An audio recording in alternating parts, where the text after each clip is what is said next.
Onze Vader, ek vra dan weer, as vra dan gebid het, dat die diens sal lei, dat die Heilige Gees hier sal werk vanmôre, en dat die woord wat ek spreek, die waarheid sal wees in die volle waarheid, soos U dit wil laat uitkom. Ek wil in die Jesus naam. Amen. Amen. Vanmôre praat ek 'n bietjie oor uitverkorenes. Wie is die uitverkorenes? Baie mense voel dat hulle is nie goed genoeg. Ek wonder as jy al ooit hierdie woorde gespreek het, of dit selfs gedink het. 'n Ou ding wat ons baie keer sê is, ek kyk my mense, ons het nog altyd in die agterste speen gedrink, nee. Julle ken daai ding. Nou ja, jy spreek 'n lelike ding oor jouself. Ja. En om dit te dink, is die wil van die Here nie, maar ons dink so, ons dink baie keer, jy sien ons lewe in 'n wêreld, en die vors van hierdie wêreld, wie is die vors van hierdie wêreld? Dis jou duiwel, nee. En daar's 'n ding in hom, 'n eienskap in hom, wat ons geneig is om na te volg, en dis hoogmoed en trots. Hoogmoed en trots maak dat baie mense dink, hulle is verhewe, en ander dink weer, hulle is minderwaardig. Want ons meet onsself aan prestasie. Die wêreld meet aan prestasie. En dis hoe ons baie keer kry en sê, joh, daai ou het al die blessings, né? Joh, hy kan preek, hy kan gitaar speel, en hy kan mooi sing, en nog allerlei talente, en wat het ek? Né, baie keer gebeur dit, en dan wonder 'n mens, miskien is ek nie goed genoeg nie. Miskien is ek nie een van hierdie uitverkorenes nie.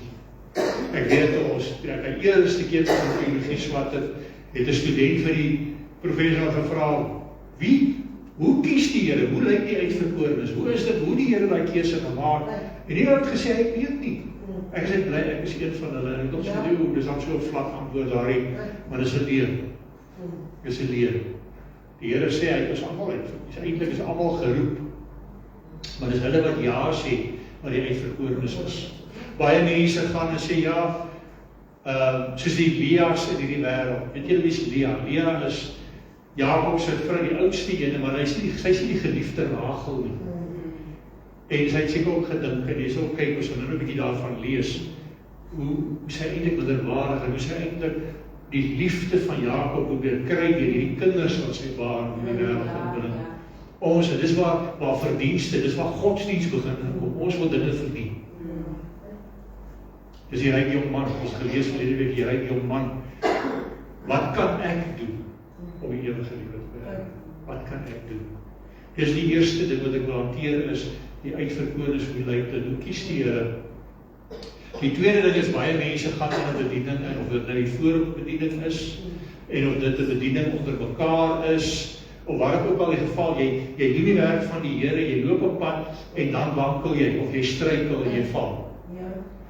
En dan diskwalifiseer jy jouself en sê, ek is nie goed genoeg nie.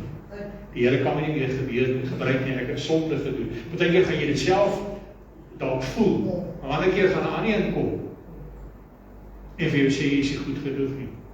Soos 'n pastoor wat dalk in 'n egskeiding betrokke was, en hy is nou geskei, en voel hulle, die kerk voel nie, hy kan nie meer in die bediening staan nie, want hy het nou sonde gedoen, hy het nou gestruikel, hy het geval. En dan die derde wat ek nou genoem, is daar die mense wat sê, ek kan nie gebruik word nie. Met ander woorde, party wonder, kan ek ooit die Here dien, is ek ooit goed genoeg? Die tweede, ek het gedien, maar ek het geval. En die derde is, kan die Here my gebruik? Gebruik nie net sekere mense. Hoogmoed en trots maak dat ons hierdie vraag vra. Die Here sê, hy sê hier in Spreuke 6, vanaf vers 16, hierdie 6 dinge haat die Here, en 7 is vir sy siel 'n gruwel. Trotse oë, 'n leenagtige tong, en hande wat onskuldige bloed vergiet, 'n hart wat onheilsplanne beraam, voete wat haastig na die kwaad toe loop, een wat as valse getuie leuns uitstrooi, en tussen die broers tweedrag saai. Julle se agterkop 2 keer kom leuns voor. Want leuns is seker die groot ding. Satan is die vader van die leuen as gevolg van hoogmoed en trots. Hoogmoed en trots maak dat ons onsself verhef bo wat ons werklik is, en ander wil afdruk en verneder om ons beter te laat lyk. En om ons mense so beter, so algemeen voel ons baie keer self, of verhewe, of nie goed genoeg nie. Ek lees hier in Exodus 30, ek is besig om die Bybel oor te lees en my oog vang 'n baie interessante ding.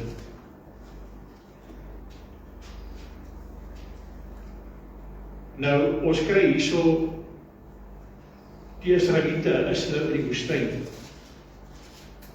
En hulle is besig, en die Here het vir Moses die kliptafels gegee, en hy die reëls gegee, en allerlei, nou is hy besig met die offers, met die tempel, die tabernakel is die voorloper van die tempel, nee, hoekom 'n tabernakel, is eintlik by die tempel, maar dis 'n tent, hoekom, want hulle skuif, hulle trek van plek tot plek, so hulle skapeerders, nee, so die tent, die tabernakel, of die trek saam met hulle van plek tot plek. Later in Dawid se, of na Dawid, sy Salomo die eerste tempel wat nou in Jerusalem in die beloofde land gebou word.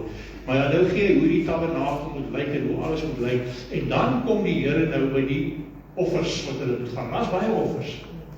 En daar's 4 offers en brandoffers, daar's versoeningsoffers, daar's sondoffers, daar's beweegoffers, allerlei offers wat gebring moet word dat hierdie volk versoen kan wees met God. Maar dan is daar die offer wat die mens self moet bring. Ons lees dit hier in Exodus 30 vanaf vers 11, ek gaan nie vanaf vers 12 lees, die halfsikkel as 'n offergawe. As jy die volle getal van die kinders van Israel opneem volgens hulle getel is, moet hulle elkeen vir sy lewe losgeld aan die Here gee. As hulle getel word, so hulle geen plaag onder hulle mag wees as hulle getel word nie. Nou hierdie het niks met tiendes te doen. Ek is al so goed daarvoor, mense kom in die tiendes en dit is 'n Ou Testament of 'n ou verbondsding en die nuwe verbond lyk anders. Tiendes kom nie uit die wet uit nie. Tiendes kom al van Abraham se tyd af, toe Abraham 'n tiende van dit wat hy gehad het gegee aan 'n man met die naam van Melchisedek. Nou Melchisedek was 'n koning, hy was 'n priester en hy was 'n profeet en hulle sê ewig. In feite, baie mense praat van Henog wat nooit gesterf het nie. Nergens weet ons of Melchisedek moet gesterf het nie. En Jesus Christus, anderster as Aaron hulle, wat uit Levi uit sou kom, is Jesus die hoëpriester, die ewige koning, die grootste profeet, vir altyd onder die orde van Melchisedek. So wanneer ons tiendes gee, dan het ons 'n ou ding, dan met ander woorde, ons gee vir Jesus Christus. Ons gee vir hierdie hoëpriester, hoekom om sy kerk te onderhou. Ek wil nie tiendes spreek nie, maar verstaan net hierdie ding. Om die kerk te onderhou, dan gaan mense by kom en sê, ja pastoor, maar die kerk is nie 'n gebou nie. Jy is heeltemal reg, jy is nie 'n gebou nie. Maar die Here sê, die kerk is my liggaam, en die liggaam het baie lede. Hy sê in Hebreërs 10, en daar moet ons by mekaar kom, om by mekaar te kom, het ons 'n plek nodig. En 'n gemeente of 'n kerk, en die woord van die Here praat van gemeentes, né? Die 7 gemeentes van Laodicea, van Klein-Asië, en hierdie gemeentes kan nie te klein wees nie, want daar's baie dinge in die bediening. Alles met jou pastoor, alles doen, né? Hy kan nie te groot wees nie, want dan sal hy weer persoonlike verhoudings nie. Dis hoekom hierdie massakerke, ek het niks teen hulle nie, maar dit voel vir my baie onpersoonlik. Kerke moet seker, dan moet 'n sekere balans wees, en alles kos ongelukkig. Trouwens, kyk, die dae wat die kerk aansien gehad het by die regering is lankal verby. As hulle ons nog meer kan belas, sal ons nog meer belas. En dit kos geld, né? Dis hoekom ons die kerk onderhou. En ja, iemand is aangestel. Paulus praat met Titus en Timoteus, en hy praat van opsieners. Nou wie sien die opsieners? Daar is sekere standaarde waaraan hy moet voldoen. Want iemand moet namens hom hierdie gemeentes die orde handhaaf en die woord van God bring. So die kerk as 'n gebou, as 'n gemeente waar mense saamkom, is absoluut 'n Christelike instelling. Goed. Maar in hierdie geval praat hy van wat? Geld. Dis nie vir die gemeente nie, dit is losgeld aan die Here om jou los te koop van jou sonde. Dis eintlik wat dit sê. Maar dis 'n skaduwee. Onthou net, Jesus Christus het hier nog nie gekom nie. Dit is ook wat so baie sê. Dis hoekom Kolossense 2 praat van al hierdie dinge, die Ou Testament, hierdie wettiese dinge, is die skaduwees van die liggaam woord van Christus. Hierdie mense was onder die skaduwee, ons is onder Christus. Die losgeld was fisiese geld. Vandag het ons Jesus, die een wat ons losgekoop het, né? Maar kyk na die prys. As jy dink jy is meer werd of jy dink jy is minder werd, kyk na die prys wat bepaal is hierso. Ek lees van vers 13. Dit moet hulle gee, elkeen wat na die geteldes oorgaan, 'n half sikkel volgens die sikkel van die heiligdom. Die sikkel is 20 gera, 'n half sikkel as offergawe aan die Here. Nou ek het net gaan kyk, nou sikkel is 'n shekel en dis 30 Amerikaanse sent. Ons praat hier van so R5 is 'n sikkel.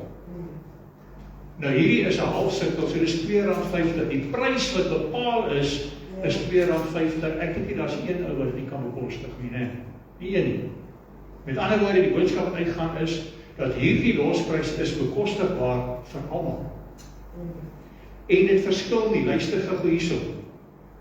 Vers 14 sê, elkeen wat oorgaan na die geteldes van 20 jaar oud en daarbo, moet die offergawe van die Here gee. Hoor mooi, die ryke moenie meer en die arme moenie minder as 'n half sikkel bring nie.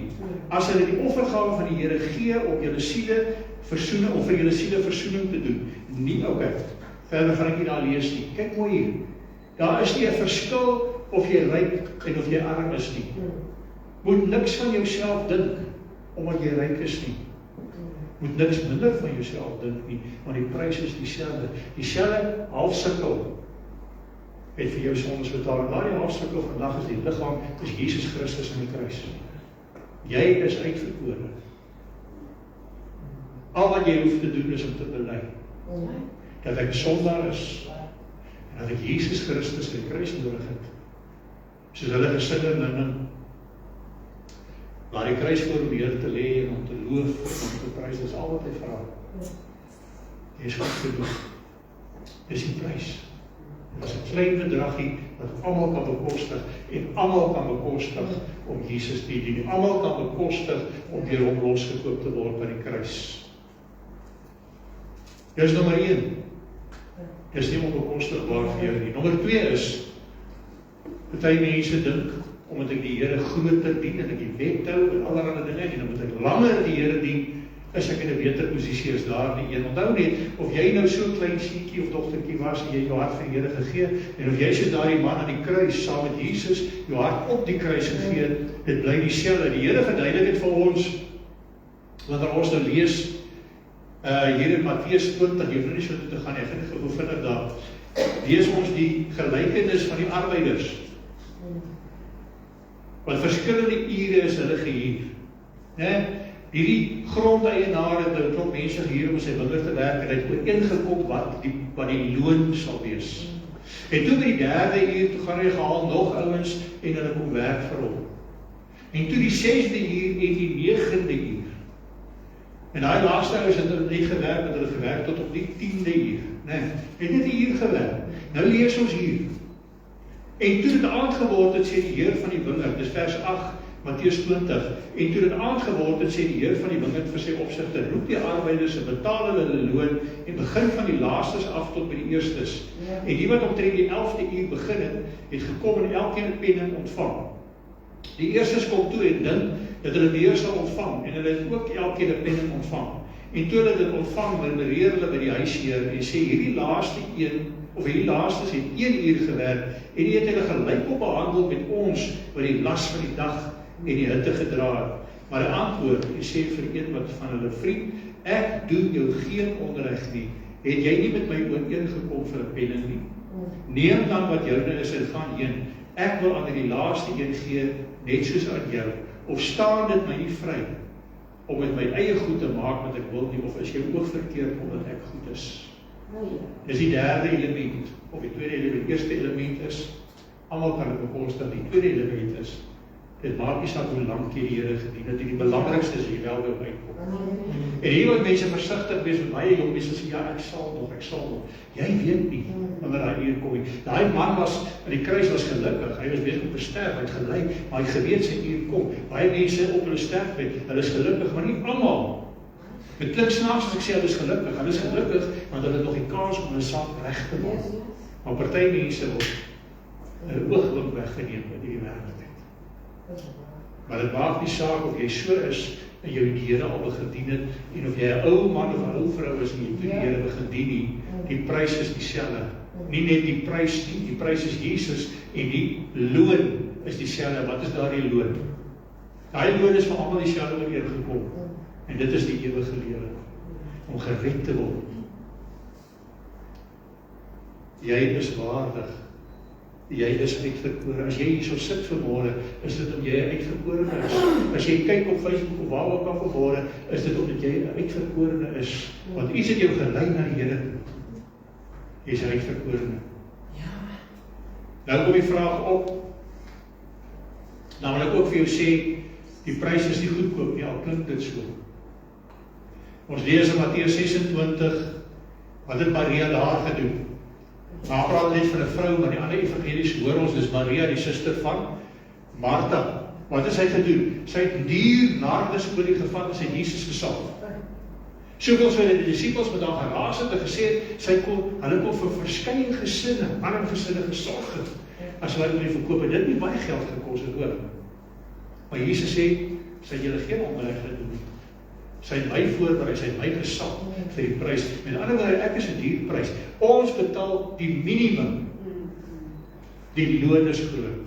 En die een wat dit betaal het duur betaal. Hy betaal sy lewe aan die kruis vir ons. Dus ek wil die Here sê, kom koop vir julle goud, silwer, lewende water, as jy die Here soek. En nou kom daai vraag op en sê, ek het te veel sonde of nee, ek het die pad geloop, saam met die Here, en toe daar nou fout gekom. Miskien het jy beheer daaroor gehad, en verkeerd gedoen, miskien het jy nie beheer daaroor gehad nie, maar daar het nou sonde in my lewe ingekom. Die Here kan my nou nie meer gebruik nie. Miskien kan ek nog gered word, maar die Here kan my nie meer gebruik nie, of so dink jy dalk vanmôre. Kom ek wys gou vir u. Ek gaan nie nou vat en hierna, en ons gaan nou 'n bietjie lees, ek gaan vir vat daar na Genesis toe.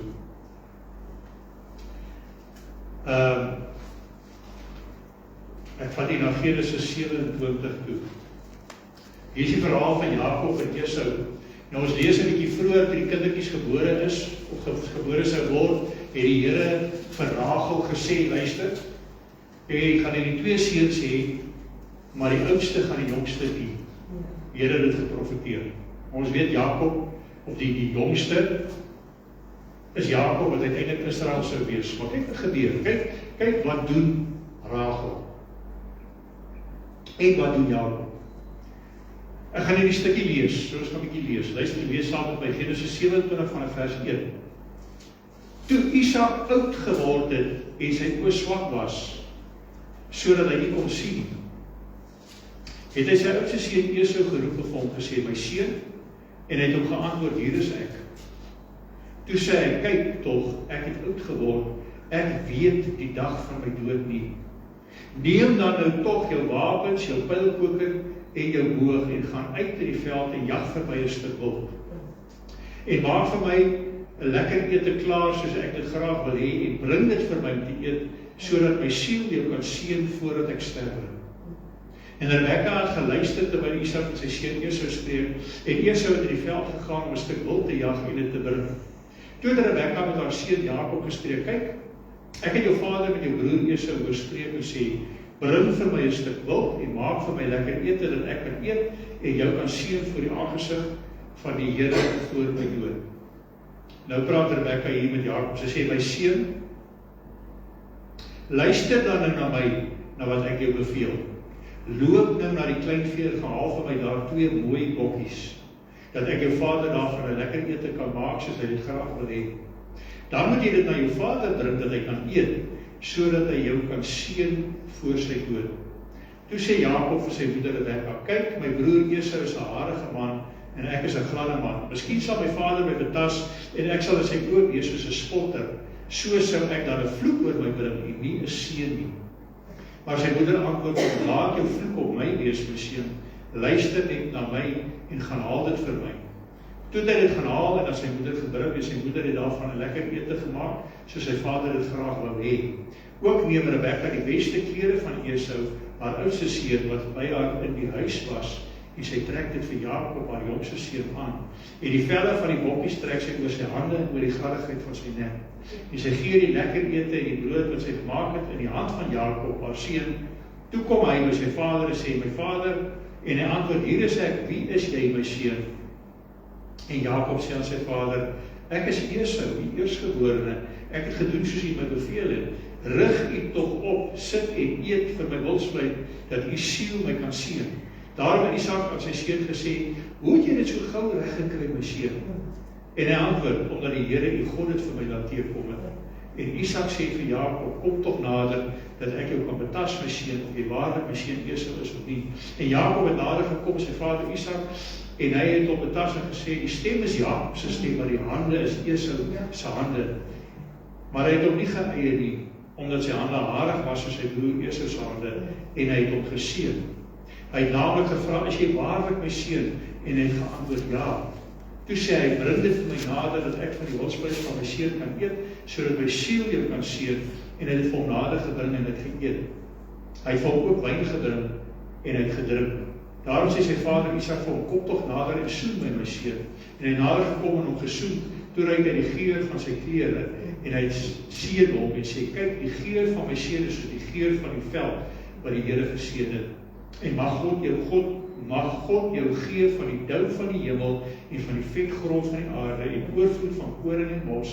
Volke sal jou dien en nasies voor jou neerbuig. Wees 'n heerser oor jou broers en die seuns van jou moeder moet hulle voor jou neerbuig.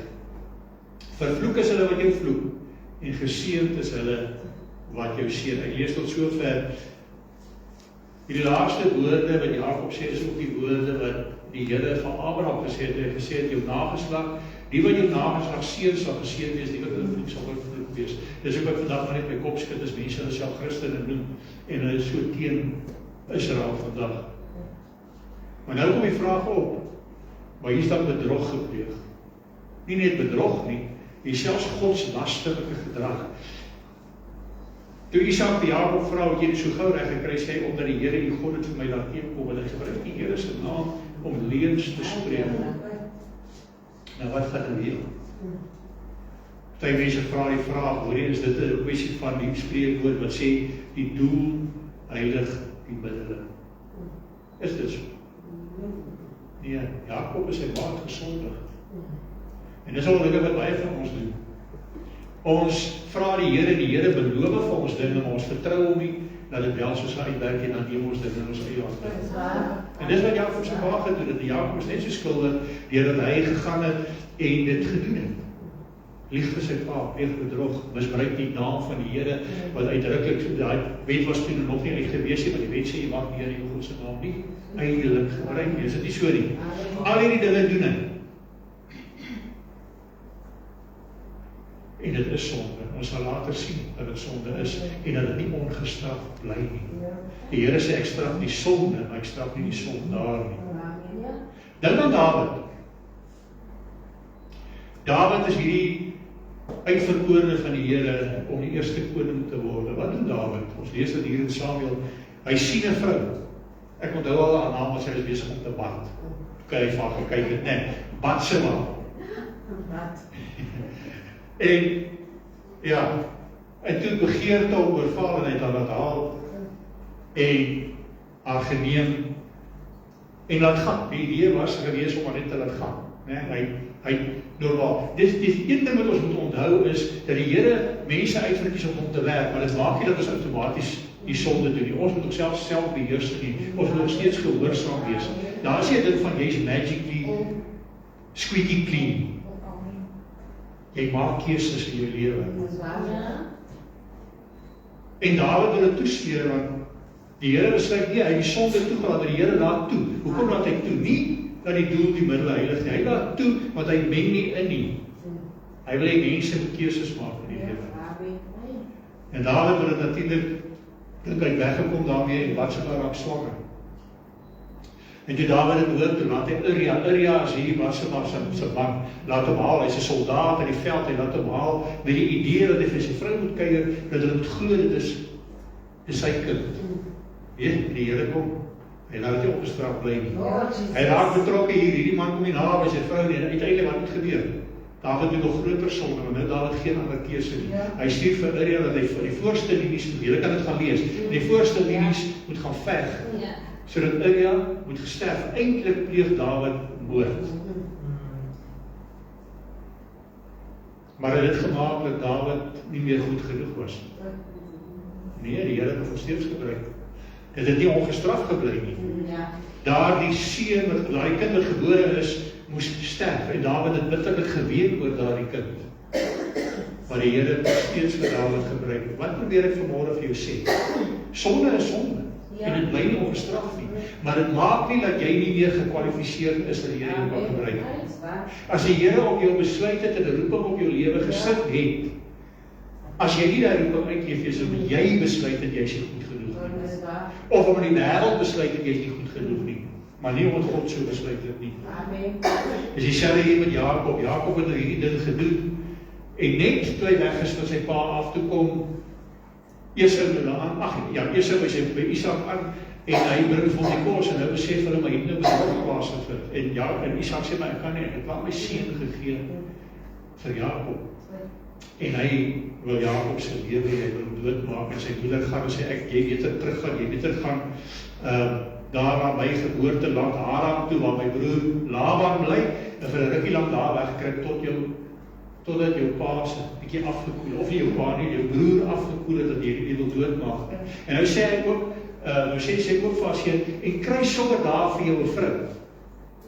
Want een ding wat hulle regtig dwars in die krop gestreek het is natuurlik dat Esau, hy voel my die Kanaanitiese vroue het hy vol vroue geneem, né?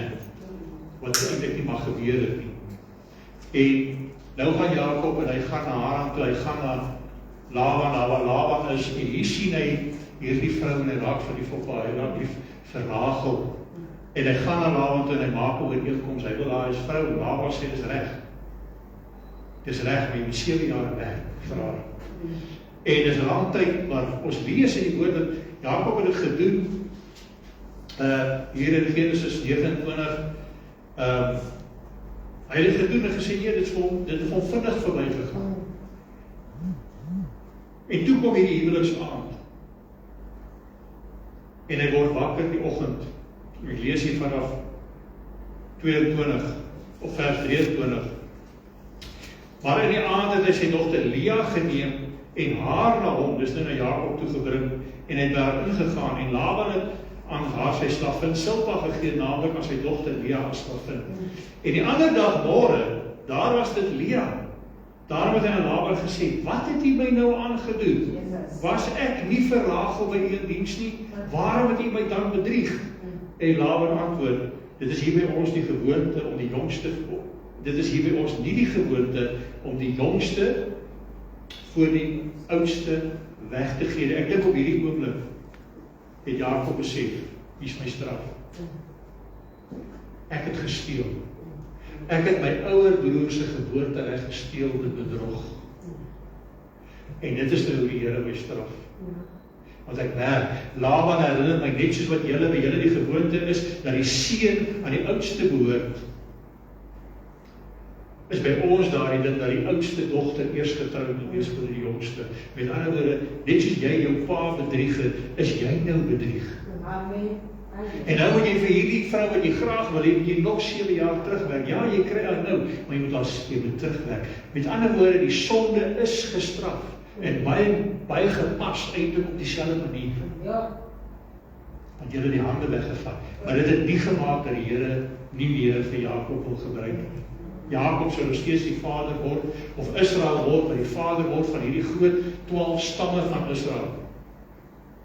Nou lees ons verder, hy sê hier, vers 27 is Laban wat nou praat met Jakob, hy sê, hou die volle bruiloftsweek met haar, dan sal ons jou die ander een ook gee vir die diens wat jy nog 7 jaar by my moet volbring.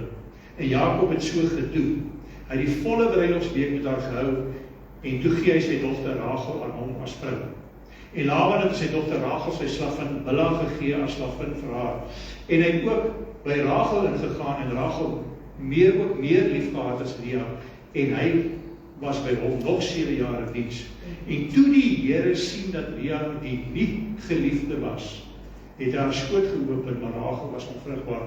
Die Engelse Bybel, King James, bietjie meer, hy noem eintlik, hy sê in vers 31, and when the Lord saw that Lea was hated, he opened a womb, but Rachel was barren. Kyk wat gebeur. Die Here gaan nou gebruik hierdie ene wat nie die uitverkorene een is nie. hierdie Lea. Rachel, die een wat lief het, die Here kom en sê, goed, ek het jou die vrou gegee wat jy lief het, maar ek gebruik die ander een. Ek sien haar hartseer. Ek sien haar ongelukkigheid. Ek sien die feit dat sy voel sy is minderwaardig. Ek sien die feit dat sy voel sy is nie 'n uitverkorene nie. Want die wêreld soek die Rachels in die lewe, die wêreld spoeg die Leas uit. En die Here is anderste. Amen. En hy maak haar vrugbaar. Ja. En dit sê vers 7 in 2:30, en Lea het bevrug geword en 'n seun gebaar en hom Reuben genoem, maar sy het gesê, gewis die Here het my ellende aangesien, wat nou sal my man my lief hê. Jy sê hartseer dat hierdie vrou glo dat hierdie kinders kan sy die liefde van 'n man win. En soos daar baie, dis wat godsdienst doen. Maar ons dink ons kan die liefde van die Here verdien met ons werke. Maar die Here is anderster as Jakob. Hy het jou lief. Hy het die Lea ook lief. En sy het weer bevrug geword en sy seun gebaar gesê, gewis, die Here het gehoor dat ek die geliefde is en my hierdie een ook gegee. En sy het hom Simeon genoem. En sy het weer bevrug geword en 'n seun gebaar en gesê, nou eindelijk sal my man aan my geheg wees, omdat ek vir hom 3 seuns gebaar het. Daarom sy hom Levi genoem. En sy het weer bevrug geword en 'n seun gebaar en gesê, die keer sal ek die Here loof. Daarom sy hom Juda genoem. En op daai stadium is hy opgehou baar. En wat interessant is hier, die eerste 4 seuns gee sy vir Jakob en 2 van hulle is baie prominent. Levi is die voorvader van Moses en Aaron. En Jakob, nie Jakob nie, Juda is die voorvader van Jesus Christus, die voorvader van Dawid, wat uiteindelik die voorvader van Jesus word. Kyk hoe gebruik die Here nie altyd die verkoses nie. Hy gebruik soos hy goede vir sy taak. Dis amper dieselfde as Jesus. As ons nou kyk, as ons Matteus lees wat Matteus skryf, die bloedlyn van Jesus, dan vat hy die bloedlyn van Josef af reg deur tot by Salomo en dan by Dawid self. Maar dit is nie die ware bloedlyn nie, want Josef is nie die bloedpa van Jesus nie. En dan kom dokter Lukas, en dan gee hy die bloedlyn. Lukas skryf, hy gee die bloedlyn, hy sê ja, Josef en sy vader Eli, maar Eli is nie die pa van Josef nie, Eli is die pa van Maria. Dis eintlik sy skoonpa, en dan vat hy dit weer tot by Nathan. En Nathan is die ander seun, die tweede, of weet nie die tweede, maar die volgende seun van Dawid en Batseba. Nie die geliefde Salomo nie. Die Here is so nederig, hy vat nie noodwendig altyd die wat ons gaan kies nie.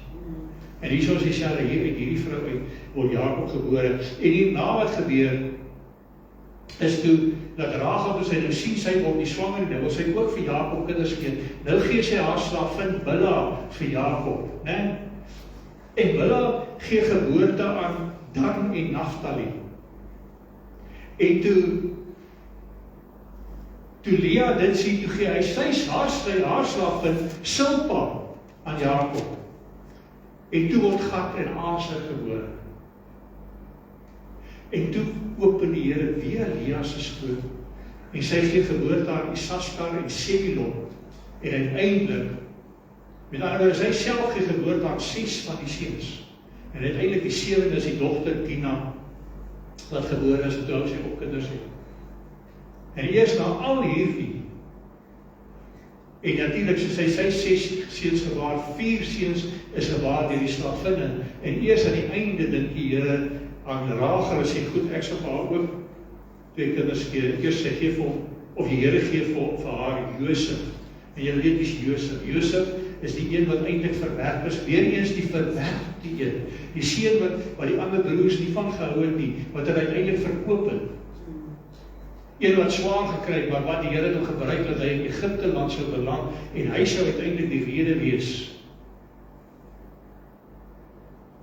waarom hulle in Egipte was, toe daar hongersnood was, en uiteindelik daar totdat die volgende farao gekom het en hulle slawerny beland het. So gebruik die Here wie hy wil, soos hy wil. Dis eers heel wat later in Genesis 35 wat Rachel by Bethel toe hulle weggetrek het, geboorte skenk aan die laaste, dit is Benjamin, eintlik Benoni was sy naam gewees, en Rachel het op Benjamin genoem, en toe is Rachel oorlede. Maar sien nie waar gaan ek die mee heen? Die Here gebruik nie soos ons dink nie. Jy is nooit te vind, jy is nooit te sondig nie. Sonde diskwalifiseer jou nie, dat die Here jou nog steeds kan gebruik. Ja, die sonde sal gestraf word. Maar as die Here 'n roeping op jou lewe het, en dit elkeen van ons se lewens roeping, dan bly jy roeping staan. Al het jy teruggeval.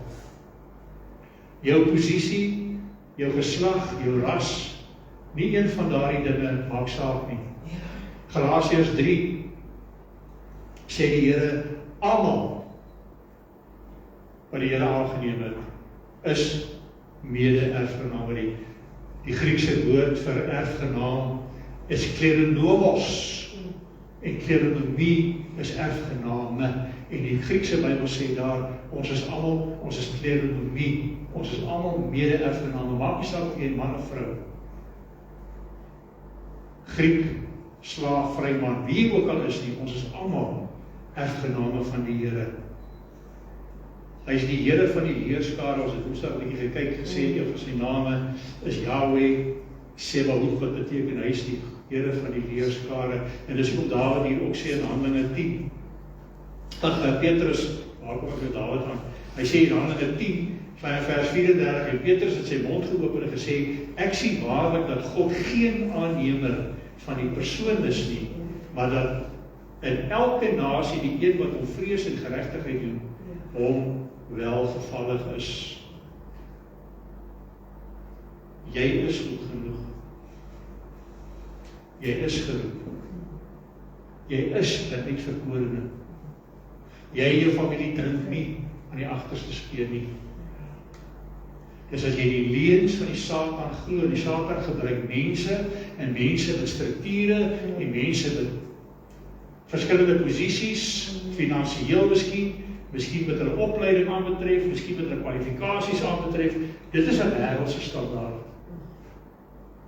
Maar die Here kyk nie so nie. Hy gebruik gewoonlik juist die eenvoudiges. Hy gebruik die eenvoudiges. Die wat by sy voete wil wees.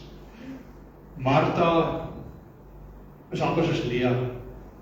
Lea wil deur kinders die liefde koop. Martha kom en sy doen nie sleg, maar sy wil verdien. Martha is 'n gedienstige Martha, sy probeer soveel doen as moontlik. En Maria kom en sy kom sit maar net by Jesus se voete. Sy kom sit maar net by Jesus se voete, en sy die beste deel sê Jesus. Dit gaan nie oor verdienste nie, dit gaan nie oor hoeveel geld jy het nie, dit gaan nie oor hoe godsdienstig jy is of lyk nie, dit gaan nie oor hoe wetties jy is nie. Dit gaan oor die kruis. Baie mense wil Kolossense 2 verdraai, van die laaste tyd sien ek, waar die Here sê, moenie laat hulle jou beroof van jou prys nie, want hulle probeer die dinge, die ou dinge wat net die skaduwees is hou, maar die liggaam behoort aan Christus. Die Here Jesus het gekom. Hulle het nog nie Jesus gehad nie. Hulle moes 'n half sikkel betaal. Maar Jesus het vir ons die prys betaal. En al wat jy dit betaal, is deur Jesus Christus aan te neem. As jou absolute saligmaker, jou verlosser, jou redder. Dit is al wat nodig is. Ek wil nie een mens gevoel, hy is minderwaardig. Ek wil nie een mens moet dink na ander opkyk. Ja, ons 8 ander hoor as onsself. Dis 'n Christelike beginsel, maar nie omdat hy hoor is 'n posisie nie. Dis maar net respek en liefde. Maar die durf een van u voel ek is minderwaardig as 'n ander een nie. Of hierdie God behoort aan iemand anders nie. Dis een van die eerste dinge toe ek begin boer het op my gevang het. As ons 'n brand gaan slaan het, of as dit droogte was, dan kry ek dat die werkers na my toe kom en sê, Kati, sê wat? Sê, dis tyd dat julle boere vir julle God bid. Want as julle bid, dan gebeur daar dinge, en dan sê, dan dink ek myself, hoekom ons God? Jy sien, dis die idee wat mense het. Maar die Here is die Here van die leerskare, hy is God vir almal wat hom aanneem. Dit gaan nie oor jou ras nie, dit gaan nie oor jou kleur nie, dit gaan nie oor jou geslag nie. Dit gaan nie oor hoe ryk of hoe arm jy is nie, hoe mooi of lelik jy is nie, wat jy ry en waar jy woon nie. Prys is dieselfde. Jesus aan die kruis. En maak nie saak hoe lank jy al die Here dien nie. Of jy een van die eerste arbeiders is, of jy daardie wat daai laaste uur kom werk het, solank jy jou hart vir die Here behaaglik gee, En sê, hier is ek, Here, neem my aan. Ek is 'n sondaar, vergewe my sondes. Asseblief, Here, neem my aan. Hy neem jou aan, het jou reeds aangeneem, is eintlik jy wat hom moet aanneem. Amen, kom ons bid. Hemelse Vader, baie dankie vir die boodskap vanmôre. Waar jy vir ons kon vertel, ons almal is goed genoeg. Nie een van ons verdien dit nie een enkele een kan die genade verdien nie. En ons verdien dit ook nie. U het vir ons daai onverdiende genade gebring. U het gekom en vir ons gesê, ons kan nie hierdie dinge volbring nie. Jesus, u het gesê, daarom het u gekom nie om dit weg te neem nie, maar om dit te volbring. U het die wet kon volbring, omdat ons nie kon nie. U het vir ons die straf gedra, sodat ons nie hoef nie. U het gesterf, sodat ons nie hoef te sterf nie. U het uit die dood uit opgestaan, sodat ons direk kan oorgaan in die ewige lewe. Ons loof en ons prys U die eer daarvoor. Ons vra Here dat U ook dan verder met ons sal wees in die dag en die week. Dankie Here vir die reën daar buite. Dankie vir dit wat U vir ons bring. Ek vra Here dat U nog mildelike reën sal stuur en dat die reën sommer al die ou peste in plaas sal wegwas. Ons vra ook baie mildelike reën daar waar dit so bitter droog is, waar die boere so swaar kry. Ons bid vir ons regering, Here, dat hulle ontmoeting met U sal hê.